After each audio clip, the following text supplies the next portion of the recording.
Yo, what's up guys? It's Josh here from KeepItTechie, and today I'm stepping outside of the usual tech content because something has been happening in our community that I think deserves a real conversation. This video is about Black intellectuals, why they matter, and why some folks keep trying to tear them down. And yeah, I'm talking about Anton in a way he constantly takes shots at people like Dr. Marc Lamont Hill. And this isn't about Brian McKnight.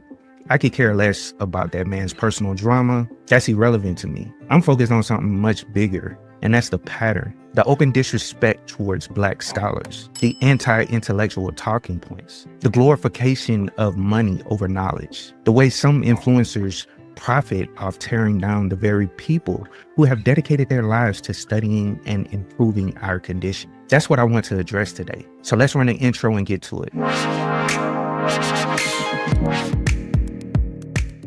Now, when someone goes around saying there is no Black community and then spends their entire career talking down on Black people for clicks, that's not truth-telling. That's not leadership. That's not tough love. That's harm wrapped in confidence. That's entertainment dressed up as insight. And listen, I interviewed Anton. I spoke with him. I know his story. I know where he came from. And with all that in mind, the issue isn't that he didn't go to school.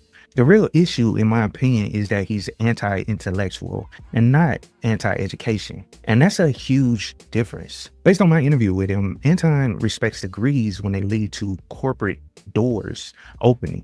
He respects money, he respects influence, he respects being a boss, he respects financial success, but he does not respect scholars. He does not respect deep research.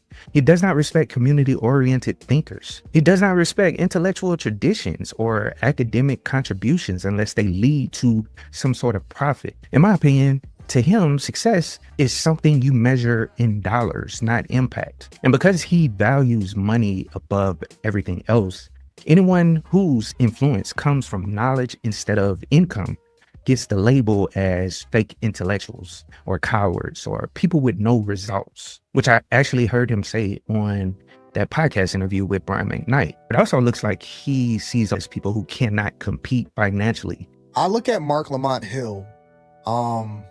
There's a segment of people that are what I like to call, they like to champion themselves as intellectuals, right? And that they truly believe that they're smarter than everybody else.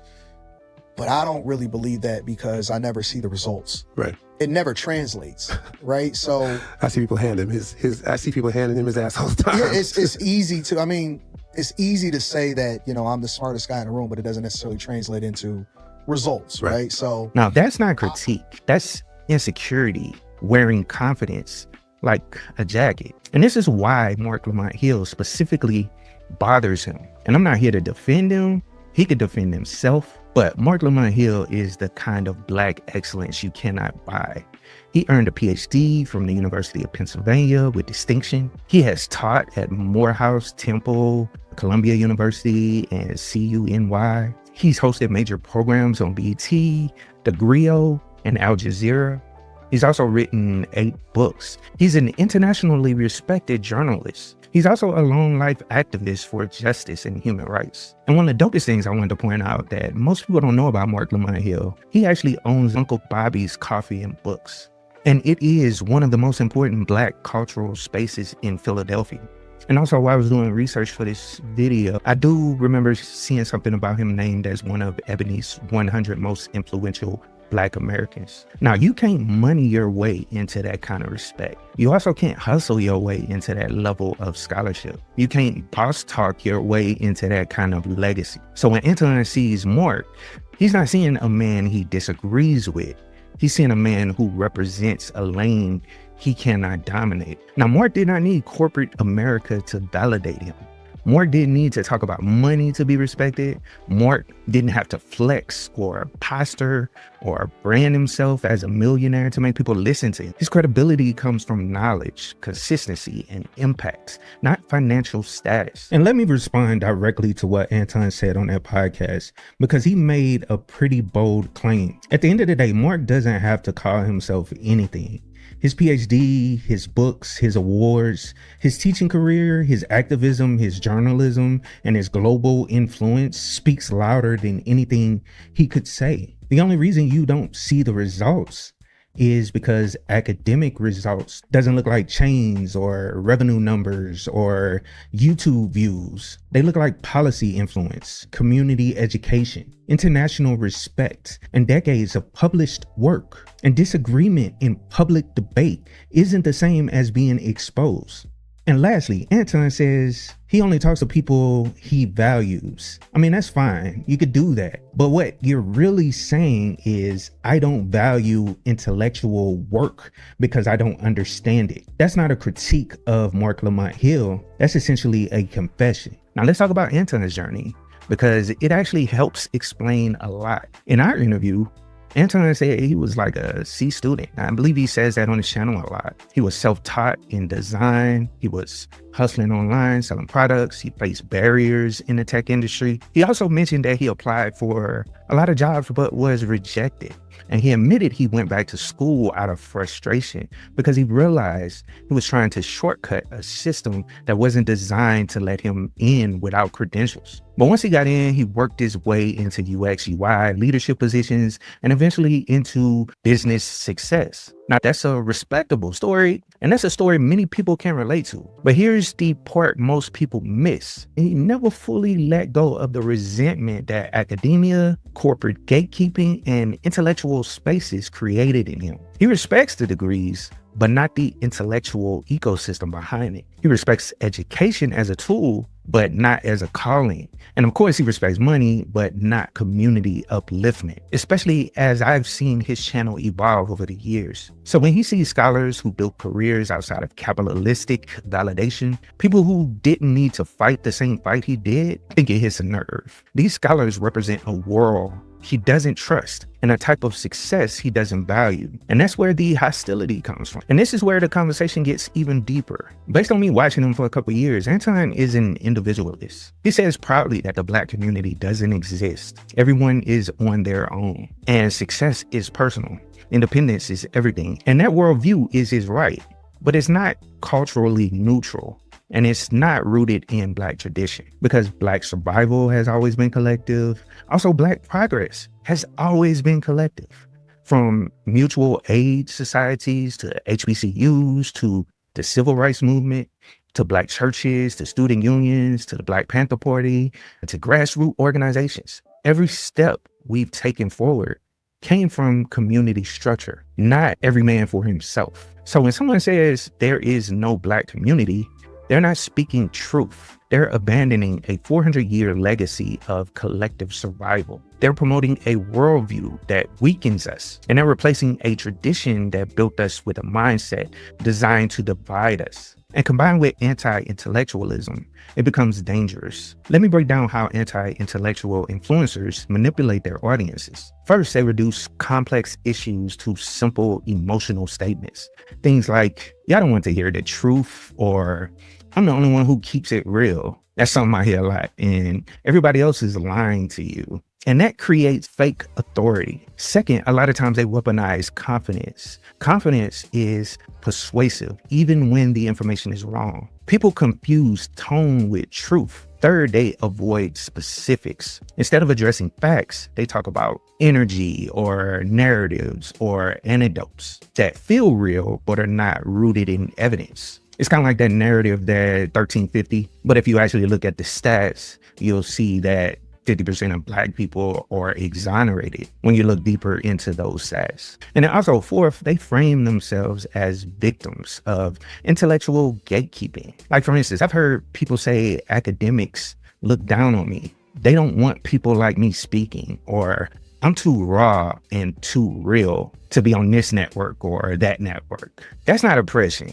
That's branding at the end of the day. And fifth, they reinforce harmful stereotypes that white conservatives have pushed about the Black community for generations, but they package it as tough love so people don't recognize it. The FBI statistics are on conviction rates. The FBI homicide statistics. No, it is not, brother. You need to read damn stats. People can go out and do the research. Not based on conviction rates, People can go out and do the research for themselves. They sure can. The research that I've seen, the homicide rates, you could call it the murder or homicide rates, depending on how you want to frame it, are convictions. So over half. And this this is how anti-Black rhetoric gets recycled through Black faces. And the real harm comes when these ideas start shaping how Black people see themselves. When you consistently tell Black audiences that activism doesn't matter, or scholarship doesn't matter, justice work doesn't matter, community doesn't exist, racism is exaggerated, or that money is the only real metric, you're shaping a generation of people who don't study, don't organize, don't build coalitions, don't vote, don't challenge injustice, and don't see themselves as connected to one another. And that makes us easier to control and easier to be misled, manipulated, or divided. And you cannot uplift a community by telling it that it doesn't exist. And you cannot empower people by telling them knowledge has no value. And you cannot build leaders when you mock leadership outside of wealth. Let me give you a real world example of what we lose when Black scholarship is disrespected. Take criminal justice and policing. Scholars like Marc Lamont Hill, Angela Davis, and Michelle Alexander shaped modern understanding of mass incarceration, police abuse, the school to prison pipeline, and systemic racism. These conversations didn't come from influencers. They came from intellectuals. If you erase those scholars, suddenly people believe policing issues are just individual behavior problems instead of systemic ones. Or let's take educational inequalities. We have mountains of research showing how Black schools are underfunded, how standardized tests are biased, how early reading gaps come from structural issues. Scholars taught us this, not influencers. But if you dismiss scholarship, those issues get reduced to Black kids just need to work harder. And that's a white supremacist talking point being repeated without even realizing it. Or take media literacy. Without intellectual analysis, we get conspiracy theories or viral misinformation, exaggerated and shallow commentary. And because that content is easier to digest, it becomes the truth for millions of people. And that's how anti-intellectualism destroys community understanding. Now, let me be clear. You can disagree with Marc Lamont Hill on anything. Politics, policing, Palestine, abolition. Disagreement is healthy, but calling him dumb or calling him irrelevant, saying he has no results, saying he's a coward, that's not a critique. That's disrespect. And that's also anti-Black. And it's rooted in a worldview where money is the only measure of worth. That's childish, in my opinion. That's lazy. And it shows a lack of intellectual maturity. Now, we currently live in a time where people treat money like a personality trait, where being rich makes you right. People say things like, if he was so smart, he'd be rich. If he's broke, he's dumb. If he had all the answers, he'll be a millionaire. That's nonsense. Some of the smartest, most impactful people in Black history were not wealthy. Teachers, organizers, scholars, scientists, activists. The people who changed our world didn't do it for a check. Money does not equal intellect. It never has. It never will. And as someone who teaches Linux, build home labs, write scripts, and help people learn tech, I believe in knowledge. I believe in education. I believe in community upliftment through information. So when I see people use their platform to degrade Black intellectuals while respecting talking points that harm Black people, I just can't stay quiet. Because if they'll disrespect Marc Lamont Hill's contributions, they'll disrespect anyone who chooses to learn, study, think deeply, or improve our community through knowledge. They'll disrespect engineers, teachers, authors, historians, scientists, technologists like me, anyone who values intellect over income. So here's the bottom line. Black intellectuals are not our enemy. They are our historians, our strategists, our analysts, our protectors, our truth keepers. Influencers come and go.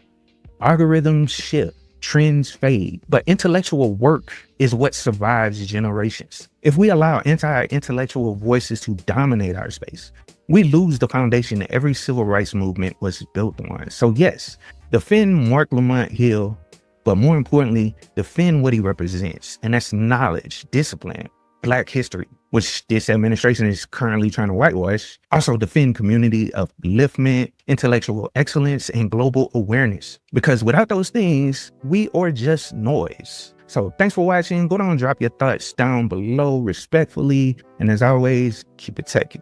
Yo, what's up, y'all? Listen, if you've been sitting there thinking about making a move, let me tell you, tech is where it's at. I don't care where you coming from, whether you've got a degree, a GED, or just pure hustle. There's room for you in this game. You see, tech is more than just keyboards and code. It's solving problems, creating opportunities, and building the future. You already have what it takes because tech doesn't care where you start. It cares where you're willing to go. You can teach yourself Linux, learn Python, break into cybersecurity, or even launch your own app. And the resources are out here for free. And yes, you heard me, free. Now, yeah, it's gonna take effort. You'll have to grind, but think about this. The time is gonna pass anyway. So why not invest it in a skill that'll change your life? I mean, tech doesn't just pay the bills, it opens doors to freedom, stability, and generational wealth. So stop doubting yourself, start small, stay consistent, and keep building. Because this isn't just a career, it's a movement. And guess what? You belong here. So let's get it, because the future is yours to build. Keep it techie.